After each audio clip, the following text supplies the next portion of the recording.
শালা তুই এক কথা কয়বার কমু তোরে আমি তোরে কইছি রে 1 টাকাও দিমু না তোরে আর একবার হাসা হাসা কইতেছি আর একবার যদি তুই আমার কাছে টাকা চাস তাহলে ভুলে যাবো তুই আমার জন্মদাতা। আপনার বাকিটা আপনাকে দিয়ে দিছি আর এটা আমার। না, পরের আমানত এটা আমি 1 টাকাও নিব না, আমার দরকার নেই। পরের জিনিস আমি নষ্ট করব না, সে আমাকে বিশ্বাস করে দিয়ে গেছে, তার বিশ্বাস আমি নষ্ট করব না। তুমি দাও বাবা, এখানে ভরে রাখো টাকাটা, উনি আসলে আমি দিয়ে দেবো। মুরব্বী, আপনাকে দেখে ভালো মানুষ মনে করছিলাম, আপনি তো সোজা সাপটা মানুষ না, আপনি কিন্তু বিপদে পড়বেন। একটা কথা বলে দিই, শালার পুত, টাকা দে, এটা অন্য একজনের আমানত। মুরব্বী তুই বাটপার, তুই চিটার। মুরব্বী আপনি কিন্তু মানে অতিরিক্ত করতেছেন, বাড়াবাড়ি করতেছেন, আমি কিন্তু লোকজন ডাক দিব। শালার পুত, আমি কি টাকার গাছ গাড়িয়ে রাখছি? আমার কি টাকা ছাপানোর মেশিন আছে? আইবি টাকা চাইবে তোর টাকা দিয়ে দিব। শালার পুত, একদম কোকসা মুকসা ব্রেক করে ফেলামু, 1 টাকাও দিতে পারবো না তোরে। আর যদি কোনোদিন টাকার লেগে এই বাড়িতে আহস, আমার বউয়ের ব্যাপারটা তো দেখছস, আমারটা দেখছস, আমি ভুলে যাবো তুই আমার বাপ। তুই পারলি তোর বাপের সঙ্গে এমন ব্যবহার করতে? আমি তোরা ছোট থেকে খাওয়া দাওয়ায় বড় করছি না? ফালাইছো তুমি আমার, ফালাইছো। আমি আমার নিজের যোগ্যতায় বড় হয়েছি, গাড়ি চালাই, মানুষের চাকরি করি, এমন ভাব নিয়ে আইছো আমার কাছে, না জানি আমার এখানে টাকার মেশিন আছে, আমি টাকা রেডি করে রাখছি, আর লগে লগে তোমার দিয়ে দিব। আবার তুমি চালাও রিক্সা, তুমি তোমার মায়ের সরকারি কর্মকর্তার লগে বিয়ে দিবা, এটা হইল? হ্যাঁ, নিজের কাছে 2টা টাকা নাই, ধার দেনা কইরা তুমি মাইয়ারে বিয়ে দিতেছো বড় ঘরে। এত শখ কেমনে জাগে তোমার, আমি বুঝি না। এই কয়দিন আগে আইছিলা, 50,000 টাকা নিয়ে গেলা, মাজ্জা মায়ের জামাইরা একটা অটো কিনে দিলা। কেন এর অটো কিনে দিতে হইব কি লিগা? আরে আব্বা, তুমি কি অবস্থা, ভালো আছো? এই তো আলহামদুলিল্লাহ, আল্লাহ পাক ভালো রাখছে। চলো ভিতরে চলো। না, ভিতরে যাবো না।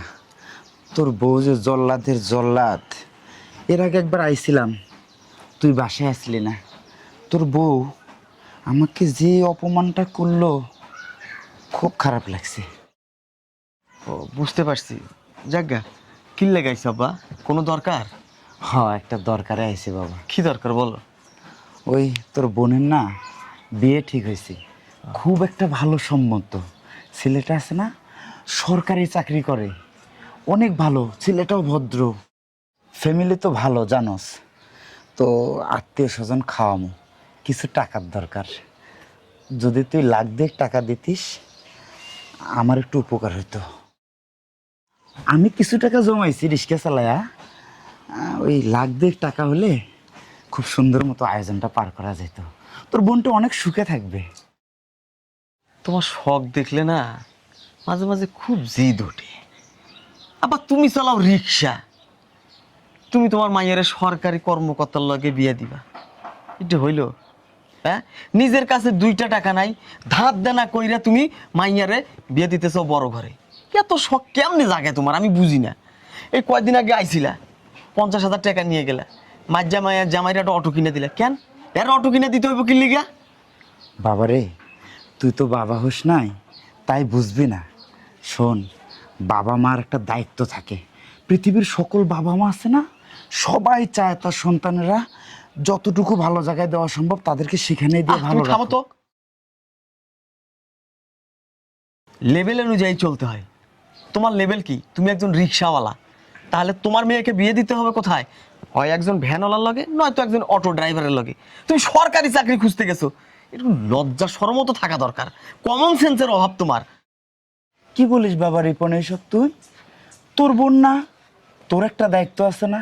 তোর তো খুশি হওয়ার কথা, তোর বোন ভালো একটা জায়গায় বিয়ে হবে, ভালো থাকবে, আর তুই এসব কি বলতেছিস বাবা? শালার পুত, আমি কি টাকার গাছ গাড়িয়ে রাখছি? আমার কি টাকা ছাপানোর মেশিন আছে? আইবি টাকা চাইবে তোর টাকা দিয়ে দিব। শালার পুত, একদম কোকসা মুকসা ব্রেক করে ফেলামু, 1 টাকাও দিতে পারবো না তোরে। আর যদি কোনোদিন টাকার লেগে এই বাড়িতে আহস, আমার বউয়ের ব্যাপারটা তো দেখছস, আমারটা দেখছস, আমি ভুলে যাবো তুই আমার বাপ। তুই পারলি তোর বাপের সঙ্গে এমন ব্যবহার করতে? আমি তোরা ছোট থেকে খাওয়া দাওয়ায় বড় করছি না? ফালাইছো তুমি আমার, ফালাইছো। আমি আমার নিজের যোগ্যতায় বড় হয়েছি, গাড়ি চালাই, মানুষের চাকরি করি, এমন ভাব নিয়ে আইছো আমার কাছে, না জানি আমার এখানে টাকার মেশিন আছে, আমি টাকা রেডি করে রাখছি, আর লগে লগে তোমার দিয়ে দিব। তোর বইনের বিয়া, সরকারি চাকরি করে, আমি খুশি হইব না? তার মানে তুই টাকা দিবি না? শালার তুই এক কথা কয়বার কমু তোরে আমি? তোরে কইছি রে 1 টাকাও দিমু না তোরে। আর একবার হাসা হাসা কইতেছি, আর একবার যদি তুই আমার কাছে টাকা চাস তাহলে ভুলে যাবো তুই আমার জন্মদাতা। বাড়াবাড়ি থেকে আমি যাইতেছি। যা। তারপরেও বলি বাবা, তুই আমাকে যা অপমান করছিস, দেখ তোর বোনের ভবিষ্যৎটা ভালো হবে। ওরে শালার তুই আবার টাকার কথা কয়। যা বাড়াবাড়ি থেকে। শালার তুই শালার লজ্জাই নেই।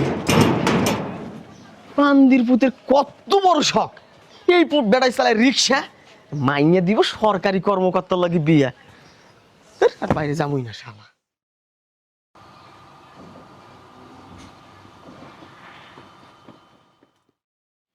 আমি এখন কি করব? সামান্য কয়েকটা টাকার কারণে এত সুন্দর একটা সম্বন্ধ নষ্ট করে দেব? আল্লাহ, তুমি আমার দিকে একটু চাও না? আল্লাহ, আমাকে একটু ব্যবস্থা করে দাও না, আমার মেয়েটার ভালো জায়গায় বিয়ে হোক। আল্লাহ, সব বাবা মা তো চায় সন্তানরা সুখে থাক, তোমার কাছে আমার জন্য কিছু চাওয়ার নাই। আল্লাহ, তুমি আমার মেয়েটার বিয়ের ব্যবস্থা করে দাও। ও আল্লাহ, মুরব্বি আমার একটা উপকার করেন না, এই ব্যাগটা আপনার কাছে রাখেন। আমার না কিছু ছিনতাইকারী দৌড়ানি দিছে, এই ব্যাগটা একটু রাখেন, আমি আসতেছি। এই কিছুক্ষণের ভিতরে আমি আইসা পড়বো, ছিনতাইকারীকে গেলেই। হ্যাঁ, একটু ওয়েট করেন আমার জন্য। তাড়াতাড়ি আসেন, কিন্তু তাড়াতাড়ি আসেন।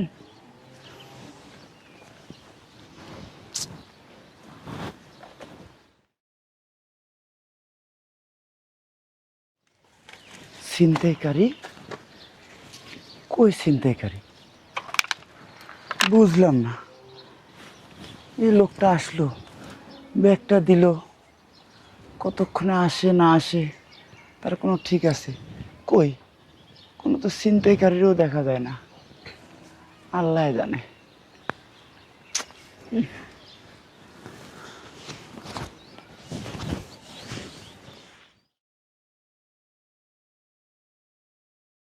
উফ,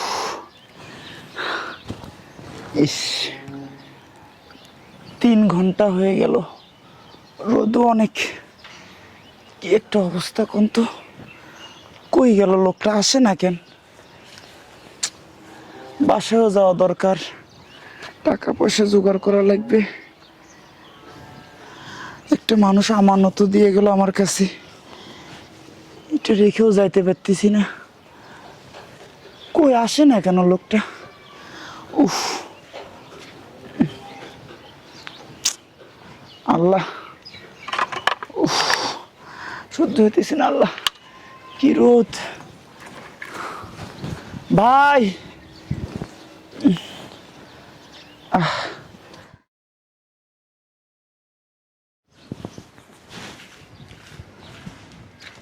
এই যে মুরব্বি, বুঝলাম না একটা ব্যাপার। 3-4 ঘন্টা ধরে দেখতেছি আপনি এখানে বসে আছেন, কোনো সমস্যা? হ বাবা, একটু বিপদে পড়ে গেছি। কি বিপদ মুরব্বি? বাবাজি, এক লোক এদিক থেকে দৌড়ে আসলো, অনেক ভদ্র লোকটা আমার মনে হলো। তারা নাকি ছিনতাইকারী ধাওয়া করতেছিল। পরে আইসা এই ব্যাগটা আমার কাছে দিয়ে বলল যে আপনি এটা নিয়ে একটু বসেন, আমি আইতেছি।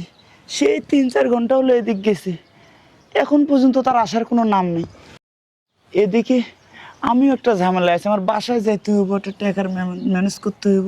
দেখি মুরব্বি, এই ব্যাগের মধ্যে কি আছে? দেখি মুরব্বি, ব্যাগের মধ্যে কি আছে, খুলে একটু দেখি। না বাবাজি, আন্দাজি মান্দাজি পরের ব্যাগ খুলিও না। আরে মুরব্বি, বোঝার চেষ্টা করেন, এখানে অবৈধ জিনিসও থাকতে পারে, পরে তো বিপদে আপনি পড়বেন, আমি তো পড়বো না। দেখি আমি খুলে কি আছে। আরে চাপেন তো আপনি। উনি অনেক ভদ্র, আসবে, আমার মনে হয় উনি চলে আসবে। আরে মুরব্বি, বুকার মতো কেন কথা বলেন? দুনিয়াতে সবাইকে ভদ্রলোকের মতো দেখা যায়, পরে দেখবেন ভেজাল আছে ওইটার মধ্যেই। দেখি আমি। বাবাজি, পরের জিনিস। মুরব্বি কথা বলেন না তো আমাকে। টাকা দেখি তো, 1 2 3 4 5 লক্ষ টাকা মুরব্বি, আপনি তো দান মাইরে দিছেন। 5 লক্ষ টাকা। টাকাটা তুমি ব্যাগে ভরো বাবা, আমি আর একজনের আমানত খেয়ানত করতে চাই না। মুরব্বি বুঝতে পারছি, একলা একলা দান মারার ধান্দা, তাই না? আমি থাকতে তা হবে না, অর্ধেক আপনার, অর্ধেক আমার। না বাবা, আমি দান টান কিছু মারবো না, তুমি এটা দিয়ে দাও, এটা পরের জিনিস, আমার কাছে আমানত হিসেবে দিছে। মুরব্বী কথা বলেন না তো, ধরেন আপনার বাকিটা আপনাকে দিয়ে দিছি, আর এটা আমার। না, পরের আমানত এটা, আমি 1 টাকাও নিব না, আমার দরকার নেই। পরের জিনিস আমি নষ্ট করব না, সে আমাকে বিশ্বাস করে দিয়ে গেছে, তার বিশ্বাস আমি নষ্ট করব না। তুমি দাও বাবা, এখানে ভরে রাখো টাকাটা, উনি আসলে আমি দিয়ে দেবো। মুরব্বী আপনাকে দেখে ভালো মানুষ মনে করছিলাম, আপনি তো সোজা সাপটা মানুষ না, আপনি কিন্তু বিপদে পড়বেন। একটা কথা বলে দিই, শালার পুত, টাকা দে, এটা অন্য একজনের আমানত। মুরব্বী তুই বাটপার, তুই চিটার। মুরব্বী আপনি কিন্তু মানে অতিরিক্ত করতেছেন, বাড়াবাড়ি করতেছেন, আমি কিন্তু লোকজন ডাক দিব। ডাক দেওয়ার থাকলে দে, আমি চিটারি করে আমার কাছ থেকে টাকা নিয়ে যেতে দেবো না, আমি পরে আমানত নষ্ট করতে দেবো না, আমার জীবন থাকতে না। মুরব্বী আমার কাছে টাকা দে। সাবধান করে দিচ্ছি, লোকজন কি ডাক দিব? দে, ডাক দে, তুই চিটারি করতে আসছিস, আমি মানুষকে বলবো যে এই লোকটা চিটার বাটপার, আমার কাছ থেকে জোর করে টাকা নিয়ে যাচ্ছে, পরে আমানত আমার কাছে রাখতে দিছে, আমার কাছ থেকে খেয়ানত করে সে নিয়ে যাবে। দে। মুরব্বী দেখেন, বাড়াবেন না করে আমরা সমঝোতায় আসি, অর্ধেক আপনি নেন, অর্ধেক আমি নিই। আর যে ব্যক্তিটা আপনার কাছে টাকাটা দিয়ে গেছে, আমার মনে হয় সে লোকটা খারাপ, সে আর কখনো আসবে না। সো টাকাটা দুইজন অর্ধেক করে নিই, তাহলে টাকাটা হালাল হয়ে যাবে। শোনো, আমি তোমারে বলি, চোরাই টাকা হোক, কালোবাজারির টাকা হোক, অন্যায়ের টাকা হোক, পাপের টাকা হোক, যেটারই টাকা হোক, আমার কাছে আমানত দিয়ে গেছে, আমার জীবন থাকতো আমি আমানত নষ্ট করতে দেব না, আমি সে আসলে ফেরত দিয়ে দেব। আমি বলতেছি ভালোই ভালোই টাকাটা তুমি আমার কাছে দিয়ে দাও। মুরব্বী আমি কিন্তু আমার বন্ধু বান্ধবরে কল দিব। বন্ধু বান্ধব, সারা পৃথিবীর মানুষও যদি একখানটা করো না, আমার জীবন থাকতে, এই আক্কাসালের জীবন থাকতে এই টাকা আমি নিয়ে যেতে দেবো না। দাও টাকা, অতিরিক্ত করতেছেন। দাও টাকা, দাও টাকা, দাও টাকা, দাও মুরব্বী দাও। আসছে, পরের আমানত আমার কাছে দিয়ে গেছে, আমি এর কাছে দেবো। মুরব্বী আপনি কিন্তু কাজটা ঠিক করলেন না। আমার কাছ থেকে টাকা নিবে, ওই যে ওই যে ওই লোকটার টাকা, ওই যে আইতেছি, ওই যে ওই যে, ভাই তাড়াতাড়ি আসেন, ওই যে আইছে। হ্যাঁ, এই যে এই যে আপনার টাকা, আপনি 4-5 ঘন্টা হয়ে গেছে, এতক্ষণ কোথায় ছিলেন? এই লোকটা আমার কাছ থেকে টাকাগুলো সব নিয়ে যেতে ধরছিল, আমি খুলি নাই, উনি খুলছিল, উনি জোর করে টাকাটা নিয়ে যেতে চাইছিল। আমি বলছি আমার জীবন থাকতে এই টাকা নিয়ে যেতে দিব না।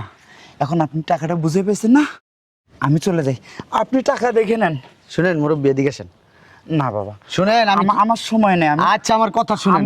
আমার মেয়ের বিয়ে, একজন এই সরকারি কর্মজীবী, তার সঙ্গে আমার মেয়ের বিয়ে, আমি যে টাকার মিল করব, করে মেয়েটারে বিয়ে দেবো, দোয়া করে বাবা। আচ্ছা আপনি কি করেন?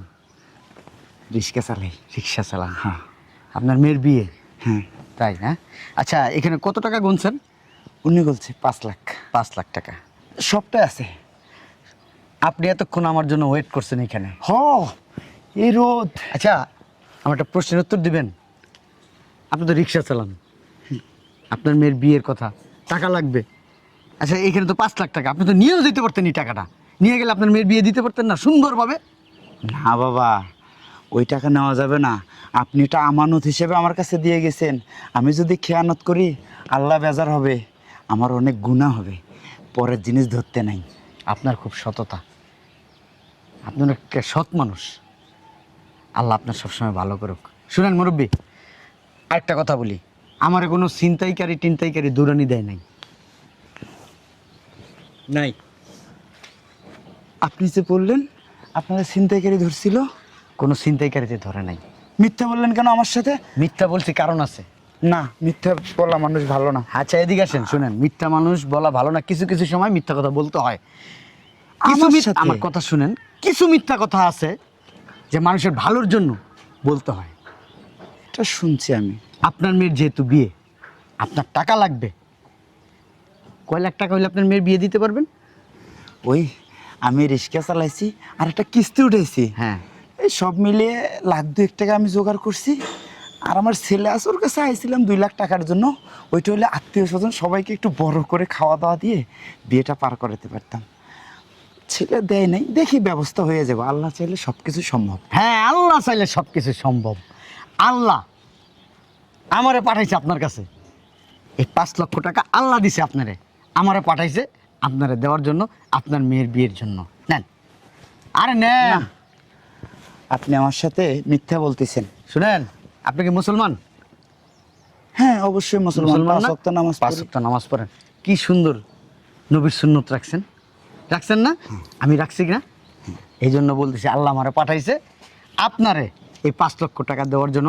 আপনার মেয়ের গয়না গাটি, তারপর আপনার আত্মীয় স্বজন অনুষ্ঠান করে খাওয়া দাওয়ার জন্য সব টাকা দিচ্ছে। আর এখান থেকে যা টাকা বাঁচবে এই টাকা দিয়ে আপনি একটা অটো গাড়ি কিনবেন। অটো গাড়ি কিনা অটো চালাবেন, তাহলে আর মানুষের গাড়ি নিয়ে চালাইতে হইব না, ওই দিন শেষে কারো টাকাও দিতে হইব না। না বাবা, আমি এই টাকা নিব না। আমি পা দিয়ে রিক্সা চালাই তো, ওই বসে থাকলে না পা শুলায়।